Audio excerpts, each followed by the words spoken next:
Dari temuan tim di lapangan, ada berbagai jenis kayu, namun kita dapati ada beberapa yang ada bekas potongan dari senso ya. Itu yang akan kita dalami dalam waktu cepat. Saya minta untuk tim juga segera bergerak dari hulu sampai dengan hilir, khususnya di lokasi-lokasi yang memang kita dapati ada potensi-potensi yang harus kita tindak lanjuti karena memang ada dugaan-dugaan pelanggaran. Padang Toru yang menjadi sorotan itu ada paling tidak 8 unit izin yang hari ini sudah dievaluasi semua. Kemudian yang 3 diantaranya, 4 diantaranya kita lakukan penghentian operasional karena disinyalir berkontribusi cukup besar di dalam banjir di Padang Toru.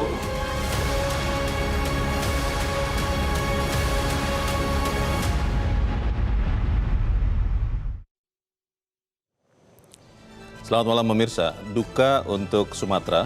Di tengah duka Sumatera, Indonesia dikejutkan oleh fenomena dalam tanda kutip banjir kayu gelondongan dalam skala yang belum pernah terjadi sebelumnya. Satuan Tugas Penertiban Kawasan Hutan Satgas PKH saat ini sedang mengusut siapa dalang di balik fenomena banjir kayu gelondongan di tengah bencana Sumatera. Pemirsa, bersama saya Leonard Samosir, inilah Top Ekonomi.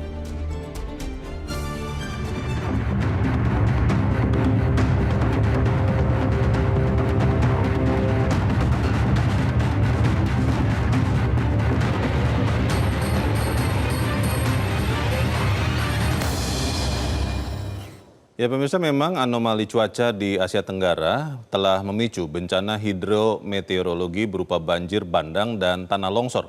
Di Sumatera, bencana alam ini diperparah oleh hantaman kayu gelondongan yang terseret arus banjir, merusak dan menutupi pemukiman, danau hingga pantai.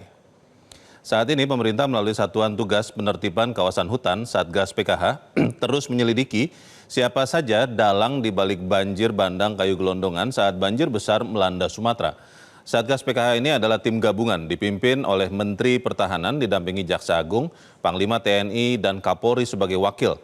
Ketua Pelaksana Satgas PKH adalah Jaksa Agung Muda Bidang Tindak Pidana Khusus Jampitsus dengan anggota dari Kementerian Kehutanan, Kementerian Lingkungan Hidup, dan Kementerian Agraria dan Tata Ruang BPN. Banjir kayu gelondongan di Sumatera, pemirsa, membuat publik bertanya dari mana asal-usul kayu gelondongan itu.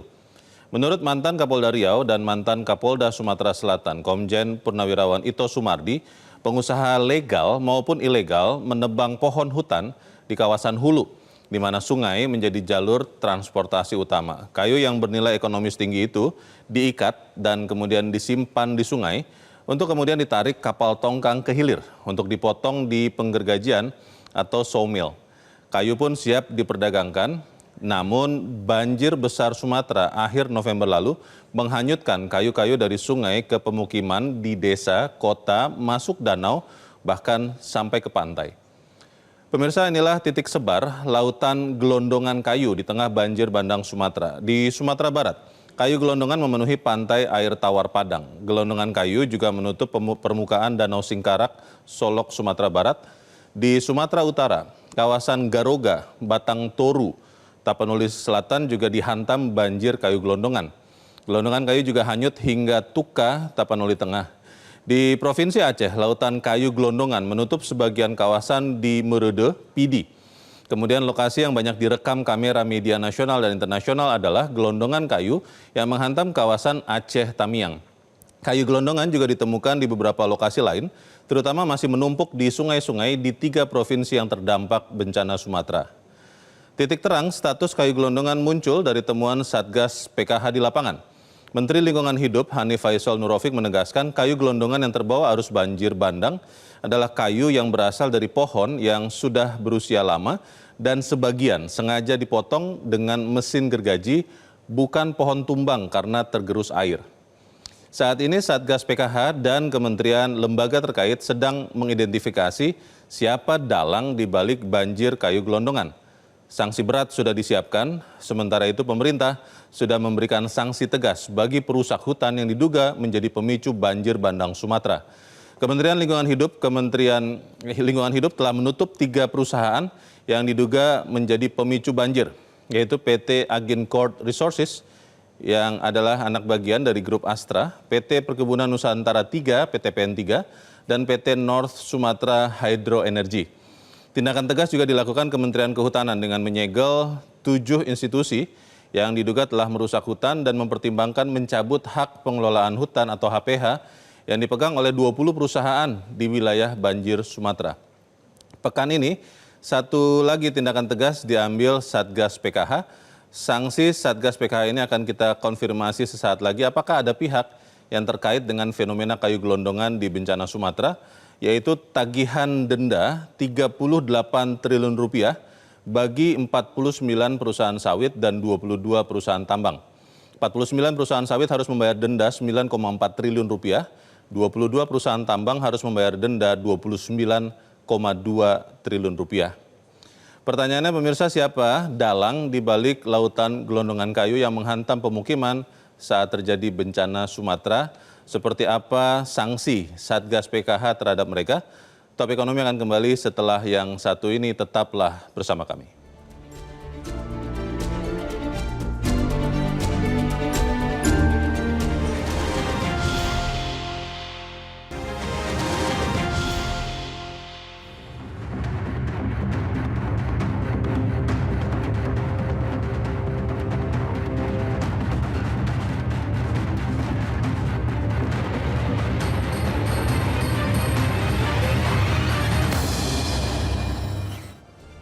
Pemirsa, pada Top Ekonomi malam ini telah hadir bersama kita 3 orang narasumber, 2 orang hadir secara langsung di Studio 1 Metro TV. Saya menyapa yang duduk dekat saya adalah Direktur Jenderal Pengelolaan Hutan Lestari, Kementerian Kehutanan Republik Indonesia, Laksmi Wijayanti. Bu Laksmi, selamat malam. Selamat malam. Terima kasih sudah hadir. Lalu juga telah hadir bersama kita juru bicara Satuan Tugas PKH, Barita Simanjuntak. Pak Barita, selamat malam. Selamat malam, Bung Leo. Terima kasih telah hadir. Dan juga telah bergabung bersama kita lewat sambungan telekonferensi anggota Komisi 4 DPR, Riono. Pak Riono, selamat malam.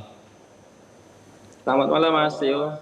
Terima kasih telah ikut hadir walaupun dari jauh ya Pak Riono. Saya ingin bertanya dulu ke Pak Barita. Pak Barita, kita memang masih melihat proses bagaimana PKH, Satgas PKH ini bergerak.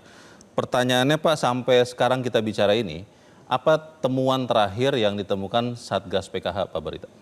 Ya, yang pertama sekali kalau berkaitan dengan bencana yang terjadi khususnya di 3 provinsi, Sumatera Utara, Sumatera Barat, dan Aceh, ini tim Satgas Penertiban Kawasan Hutan itu sudah menurunkan tim untuk melakukan pengumpulan data dan penyelidikan.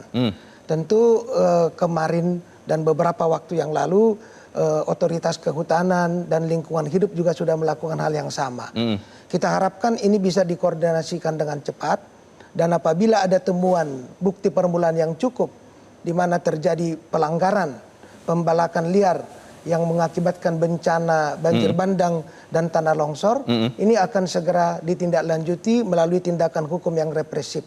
Dan karena Satuan Tugas Penertiban Kawasan Hutan itu terdiri dari 12 kementerian lembaga yang sektoralnya berkaitan langsung dengan masalah kehutanan, perkebunan, dan pertambangan di kawasan hutan, maka koordinasi itu akan menjadi bagian yang bisa mempercepat proses hukum. Sebagai contoh misalnya beberapa waktu yang lalu Satgas Penertiban Kawasan Hutan telah menangkap dan telah mengajukan proses hukum kepada pelaku pembalakan liar di mana objeknya itu ada di Kepulauan Mentawai, Sumatera Barat, tetapi barang-barang bukti yang terjadi peristiwa pembalakan itu sudah dikirim ke Jawa Timur. Kayunya sudah tertangkap di Jawa Timur? Sudah tertangkap Jawa Timur. Nah, dengan koordinasi yang cepat itu bisa diselesaikan dengan baik sehingga proses hukum akan membantu menangkap, mengusut tuntas, dan Satgas PKH juga akan melakukan langkah-langkah yang sesuai kewenangan dan tugasnya untuk menertibkan, menjatuhkan sanksi, dan melakukan proses hukum pidana. Kalau kita fokus di 3 provinsi dulu Pak Barita, Sumatera Barat, Aceh, dan Sumatera Utara, itu temuan PKH itu akan diumumkan kapan? Ini masih terus bekerja sampai kapan Pak? Ya, ini kan ada yang sudah berjalan ini ya, tim Satgas PKH berkoordinasi dengan Kehutanan dan Lingkungan Hidup. Tentu ini tidak bekerja sendiri-sendiri, tapi merupakan proses untuk mengumpulkan data, bahan-bahan bukti yang diperlukan, sehingga nanti dilakukan proses penyelidikan. Secara hukum kan ada proses penyidikan dan ada proses pengajuan secara pro justisia. Dan karena itu ada di bawah satu atap Satgas Penertiban Kawasan Hutan, maka koordinasi itu akan bisa berlangsung lebih cepat.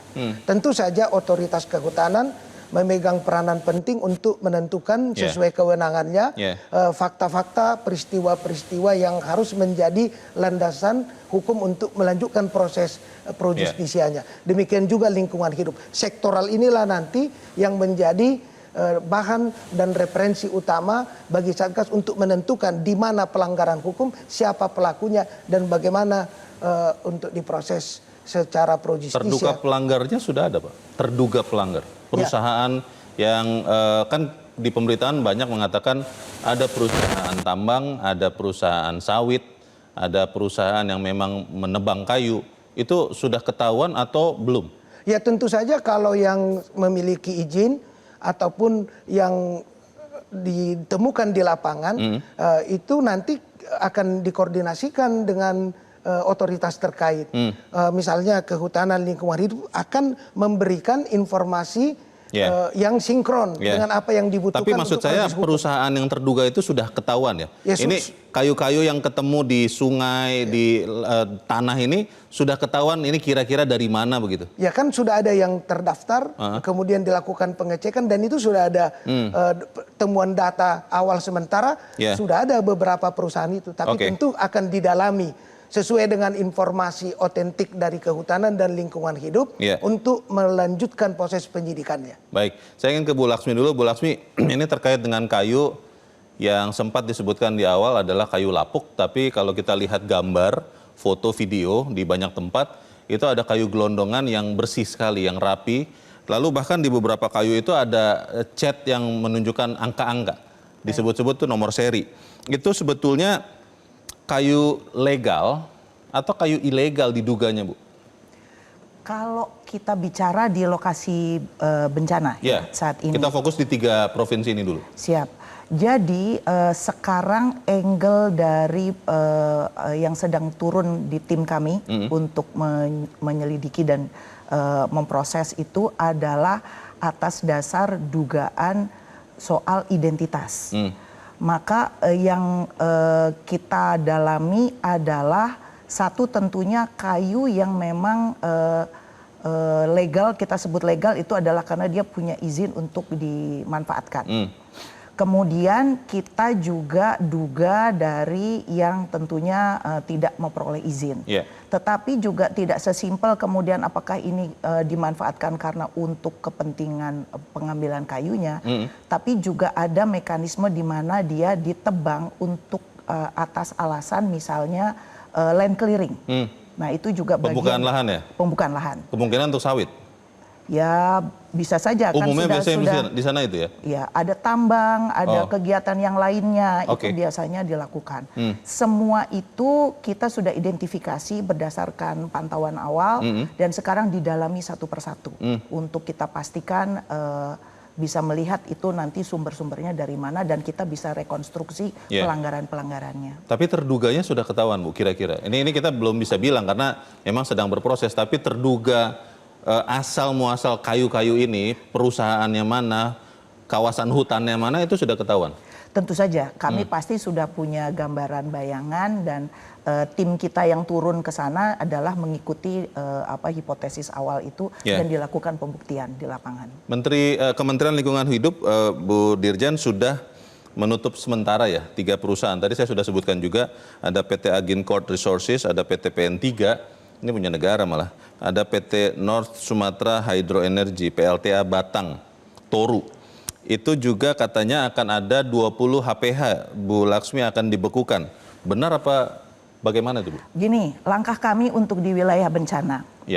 Pertama itu adalah semua stop.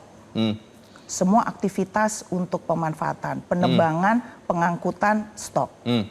supaya kita bisa jernih untuk mencari identitas dari dugaan yang jadi gelondongan. Identitas kayu itu ya tadi? Betul, ya? itu langkah cepat kami.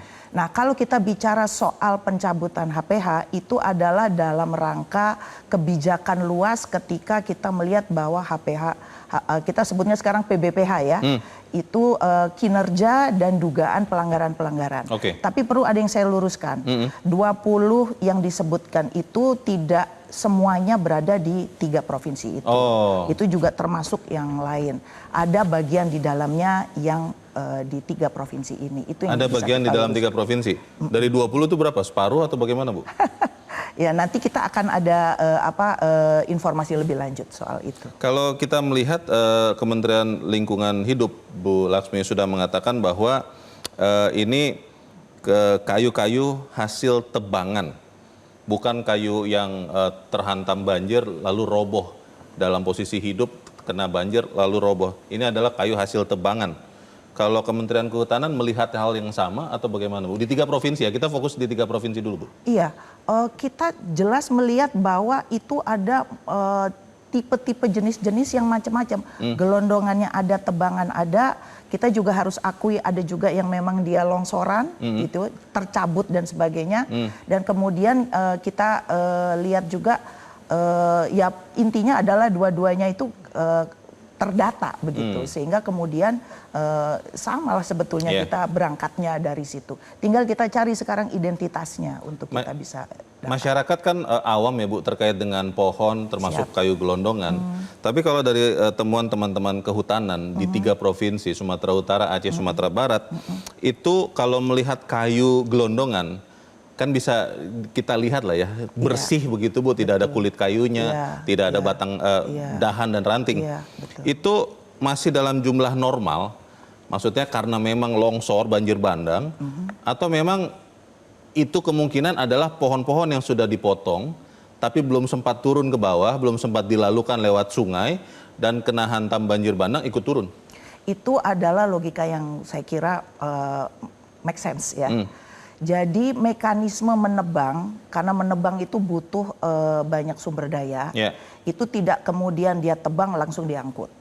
Ada kemungkinan dia ditimbun dulu, sehingga terjadi akumulasi jumlah volume tertentu supaya bisa diangkat, ditransportasikan. Terlepas kepentingannya ya, bisa untuk memanfaatkan kayunya sendiri sebagai bagian dari kayu, panen kayu, atau sebagai bagian dari yang itu tadi, land clearing. Pembukaan lahan. Ya, itu yang kemudian perlu juga kami sampaikan bahwa ketika ada jumlah besar, ada kemungkinan itu ada timbunan tumpukan, gitu, karena mengangkatnya itu itu dulu. Baik, saya ingin ke Pak Haryono. Pak Haryono, Komisi 4 DPR itu sudah ke lapangan juga, Pak, untuk melihat kemungkinan bahwa ini adalah deforestasi yang berlebihan, tebangan kayunya kebanyakan ilegal misalnya begitu, atau masih belum turun, Pak? Ya, pertama yang pasti saat ini Komisi 4 sudah memutuskan untuk membentuk panja ya, panitia kerja alih fungsi lahan. Dari namanya kita sudah ambil di raker kita bersama dengan teman-teman di Kementerian Kehutanan, ada dugaan dan ada indikasi tentang pengalihan fungsi lahan yang sebelumnya adalah hutan ya, dan kemudian berubah. Apakah dia karena pembalakan liar, ataukah karena kemudian digunakan untuk kepentingan tambang. Ini sehingga panja tersebut disebut dengan panja alih fungsi lahan. Dan kalau ditanya sudah ke lapangan atau belum, ya kalau secara resmi penugasan sebagai panja, karena kemarin juga baru terbentuk, itu belum ke lokasi banjir, terutama panja ya. Nah, kalau ke lokasi dalam misi yang lain tentu Komisi 4 yang dapilnya di sana, kemudian juga pimpinan Komisi 4 sudah ke 3 lokasi bahkan. Nah, jadi Mas Leo, bagian penting yang harus dipahami oleh publik terkait dengan bencana ini adalah Komisi 4 memiliki concern yang penuh untuk satu melindungi masyarakat kita, ya. Kemudian yang kedua melakukan tugas secara konstitusi, yaitu pengawasan terhadap mitra kita, dalam hal ini Kementerian Kehutanan.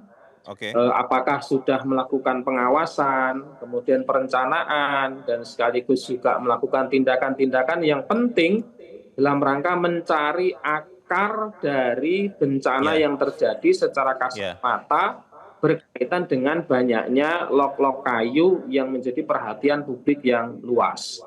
Jadi itu menjadi concern dari Komisi 4 untuk memastikan tadi yang disebut oleh Bu Dirjen ada 12 perusahaan yang kemarin di Komisi 4 secara terbuka juga disampaikan oleh Pak Menteri, sampai sekarang memang belum.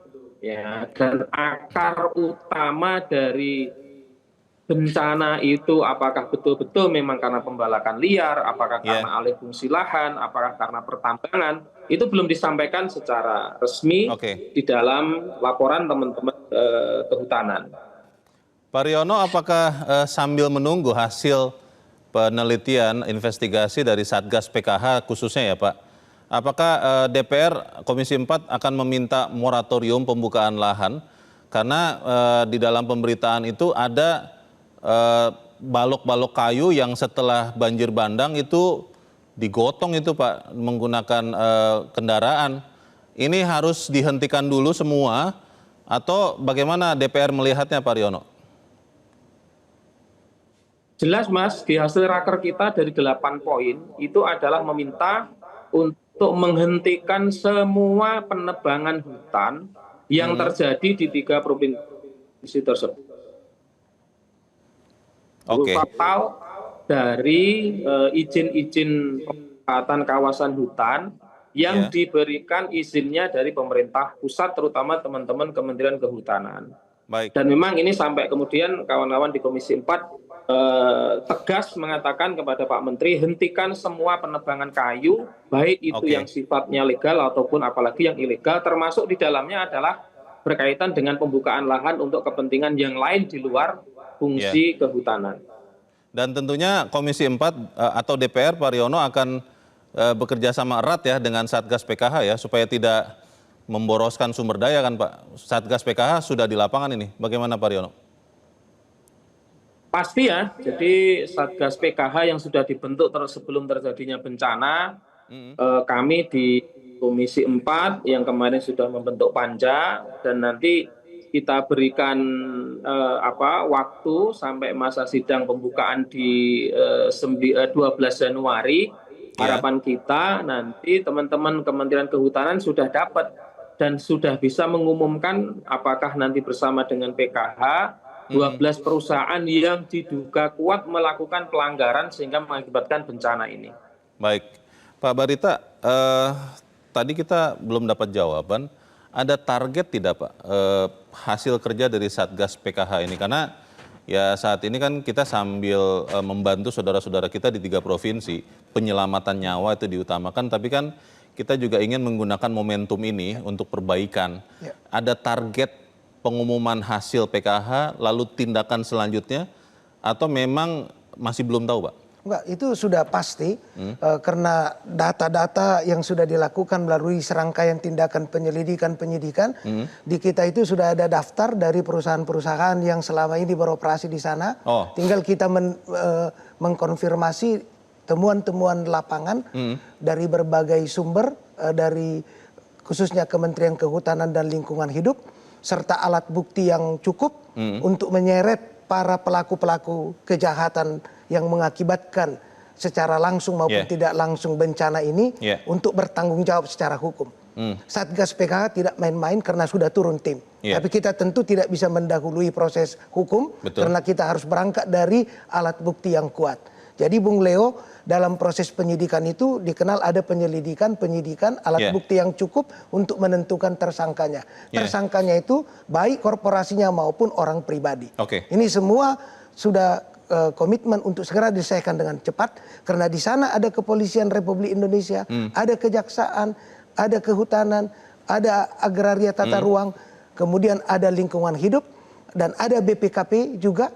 sehingga ini bisa disinergikan dengan cepat. Sehingga proses penyidikan dan penuntutan akan menjadi satu rangkaian yang saling melengkapi. Pengumumannya itu akan dilakukan sebelum tahun ini berakhir? Ya kita harapkan demikian. Atau kapan Pak?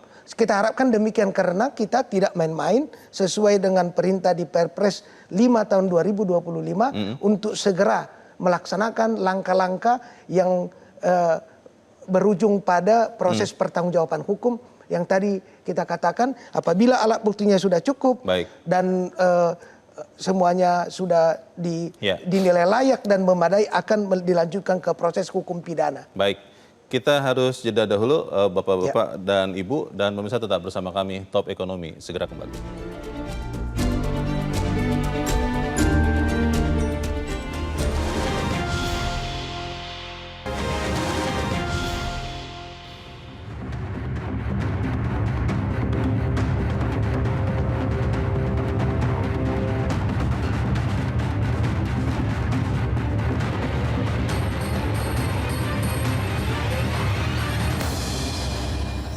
Pateng Toru yang menjadi sorotan itu ada paling tidak 8 unit izin yang hari ini sudah dievaluasi semua.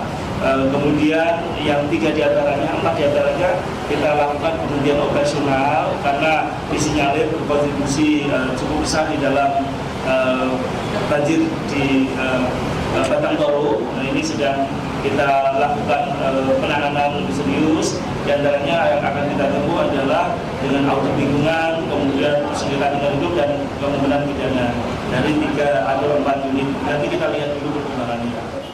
Terima kasih Anda masih bersama kami di Top Ekonomi dan kita masih mencari tahu siapa sebetulnya yang mengirimkan kayu gelondongan di sungai-sungai itu. Saya ingin bertanya ke Bu Laksmi. Bu Laksmi, kita ingin memotret masalah dengan jernih tentunya. Ada legal logging dan ada illegal logging.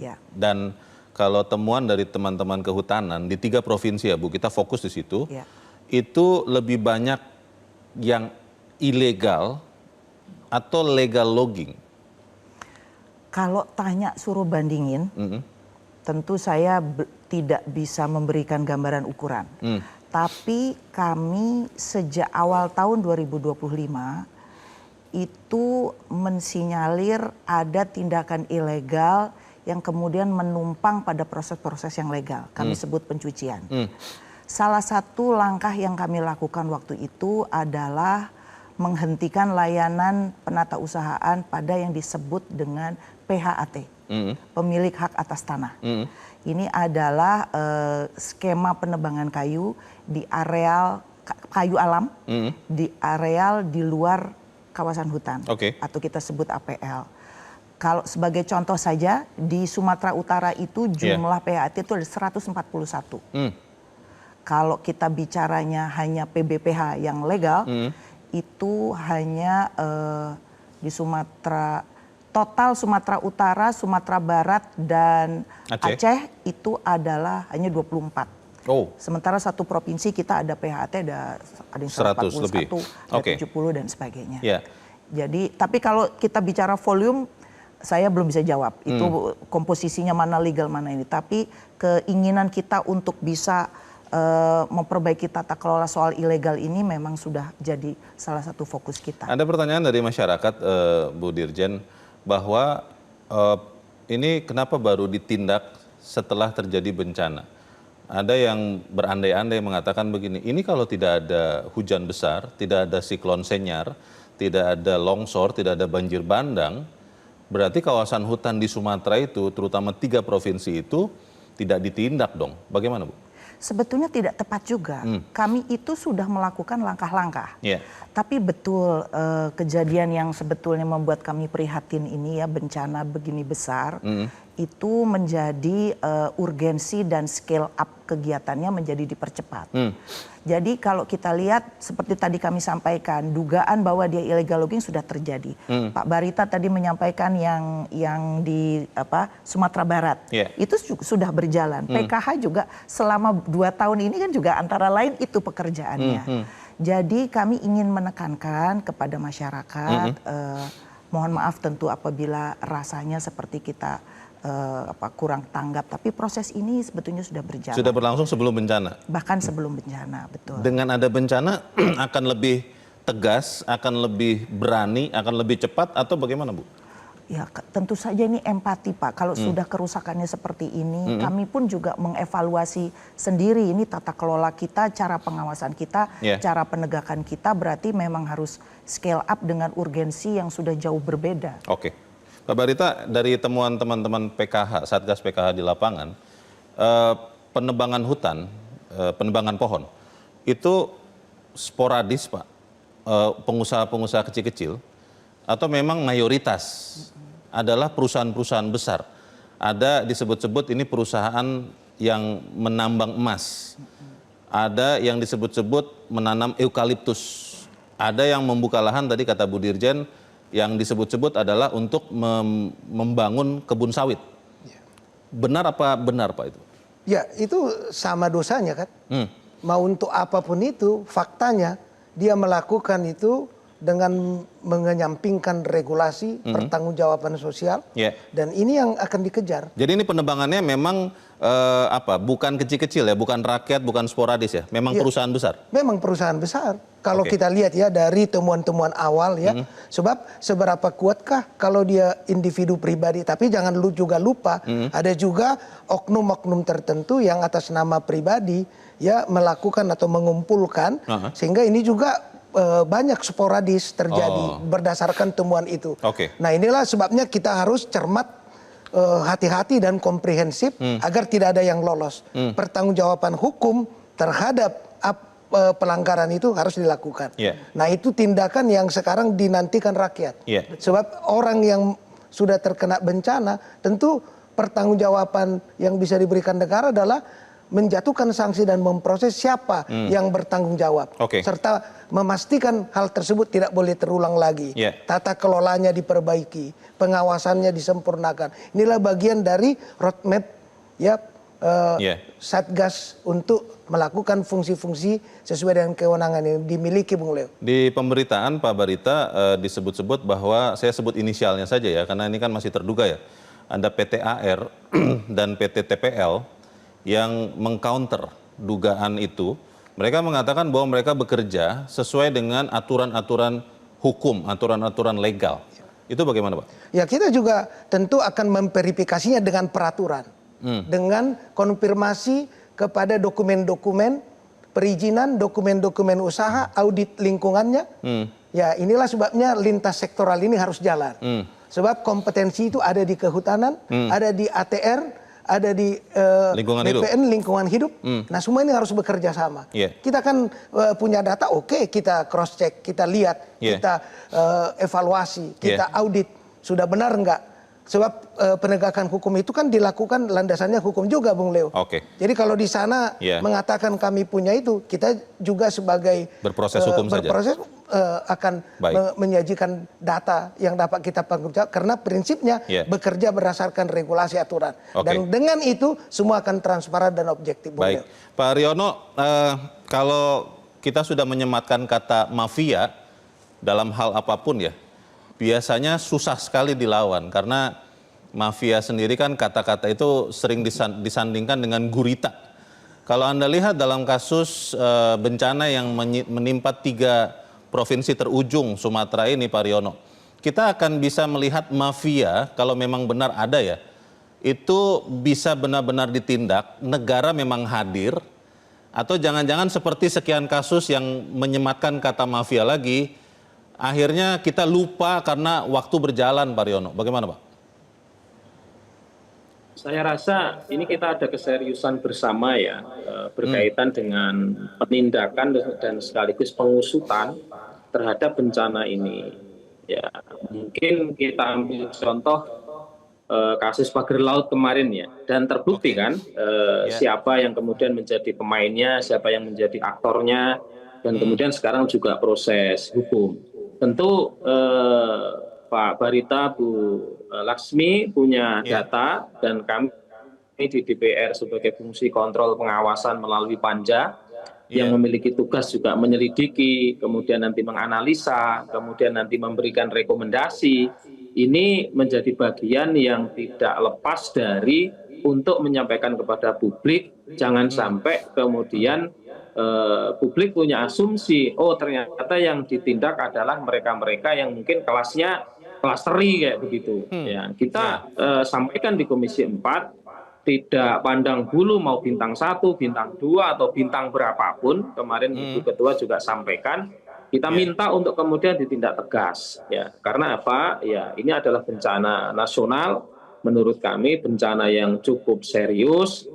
Dan ini yang sudah dijanjikan oleh teman-teman di Kementerian Kehutanan. Nanti akan kita tagih ya Bu Laksmi dan Pak Menteri di Panja ataupun di Komisi 4 memastikan bahwa tidak ada kemudian yang ditutup-tutupi. Ya, 12 itu siapa? Termasuk 20 yang tadi disampaikan di 3 provinsi itu berapa? Siapa di dalamnya?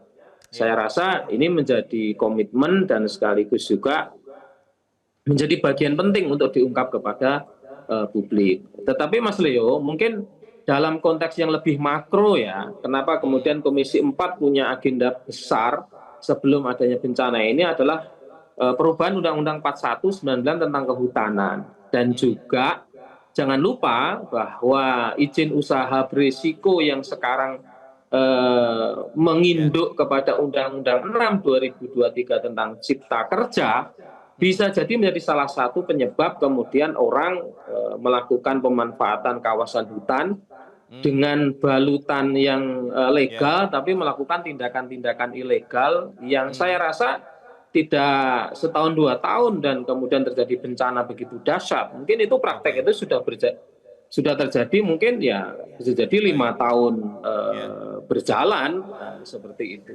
Pak Riono tadi Pak Riono tadi Anda barusan mengatakan, saya hanya ingin melanjutkan ya, bahwa DPR itu mengatakan bahwa kalaupun yang dihadapi bintang 1, bintang 2 harus ditindak tegas.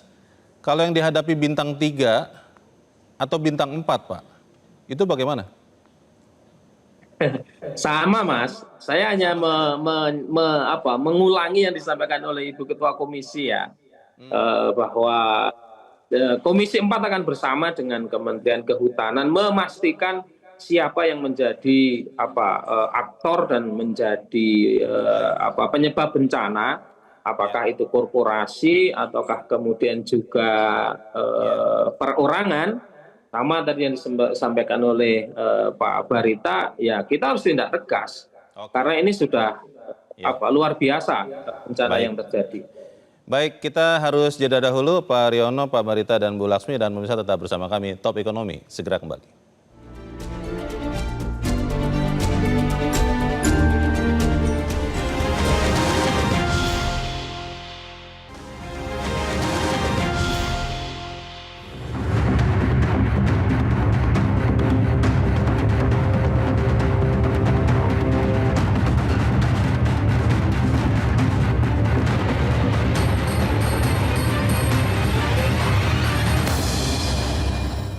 Terima kasih Anda masih bersama kami. Kita di bagian akhir diskusi kita malam ini. Bu Laksmi, untuk tidak membuat peristiwa ini terlupakan dengan berjalannya waktu, Bu, apa yang akan Kementerian Kehutanan lakukan untuk memastikan tidak terulang lagi perusakan atau kerusakan hutan khususnya di 3 provinsi yang baru saja kena bencana itu, Bu?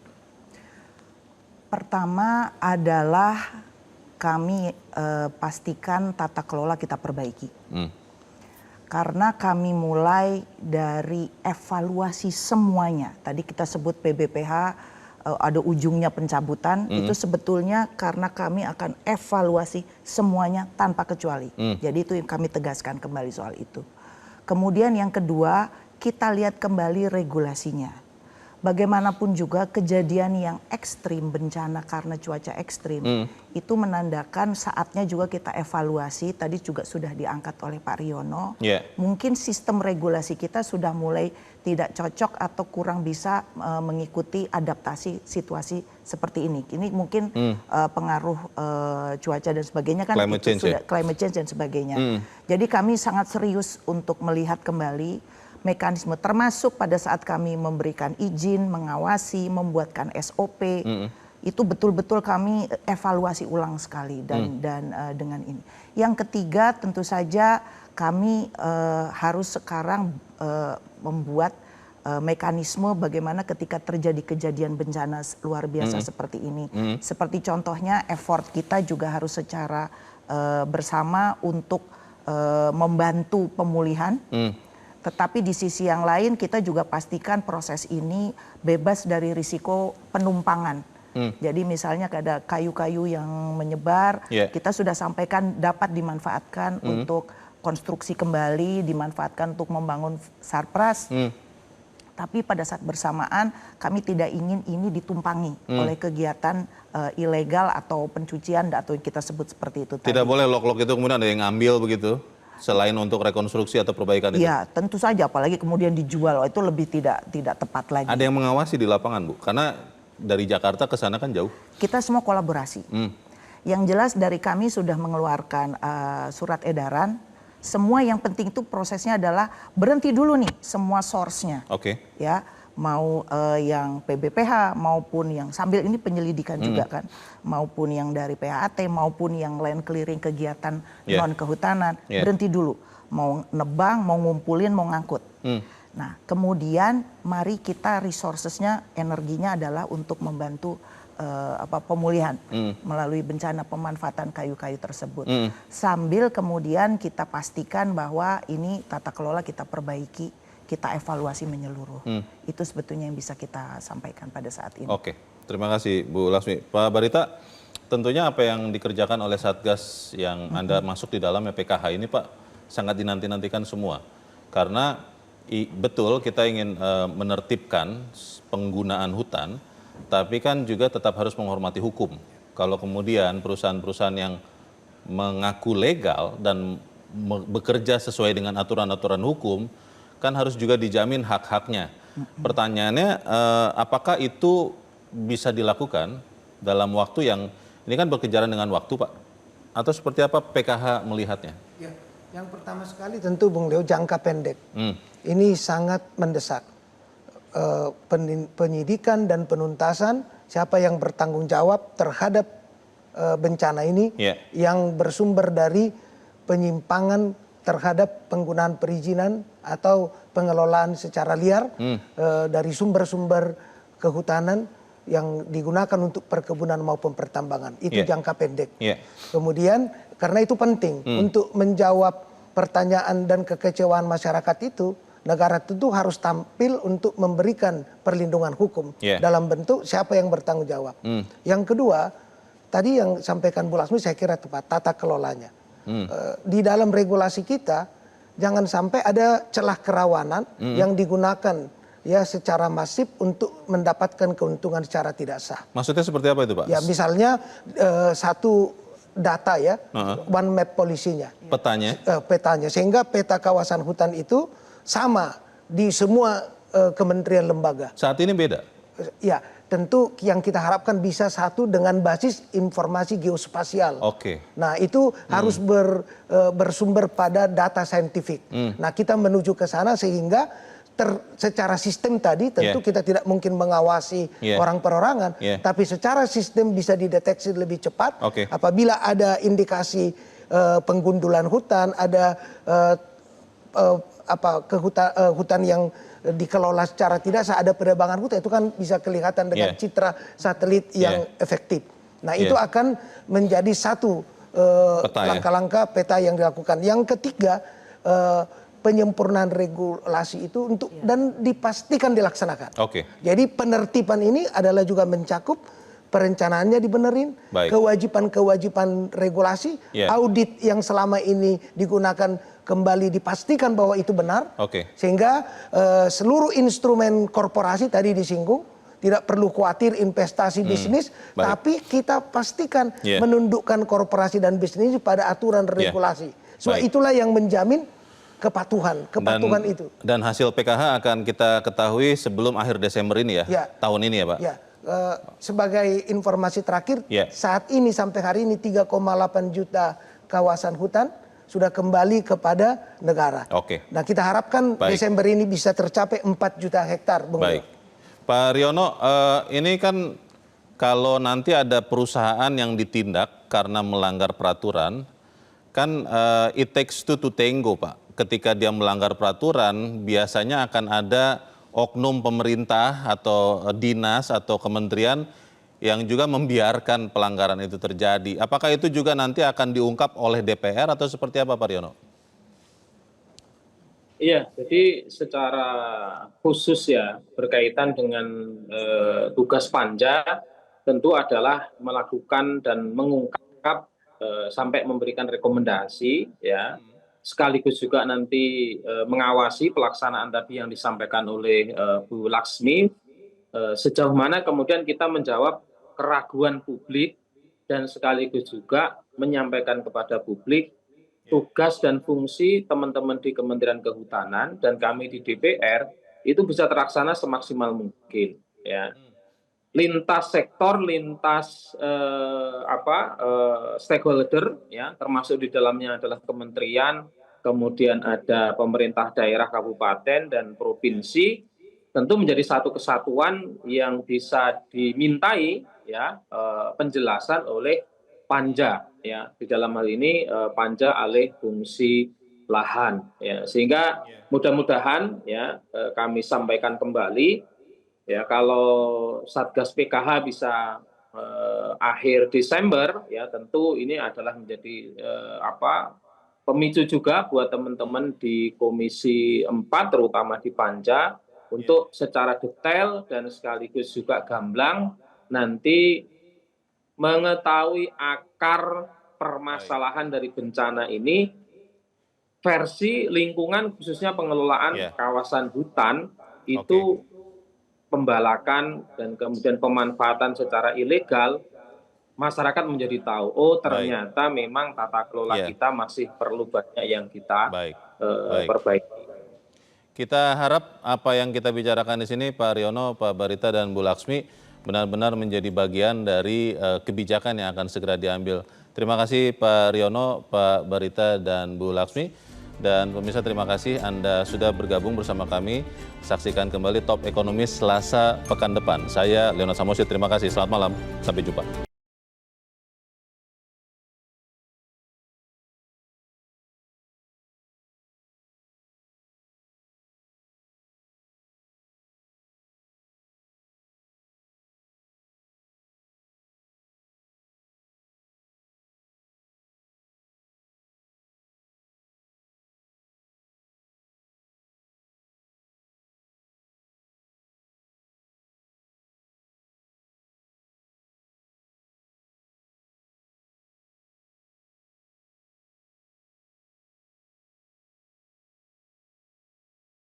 Jelajahi cara baru mendapatkan informasi. Download Metro TV Extend sekarang.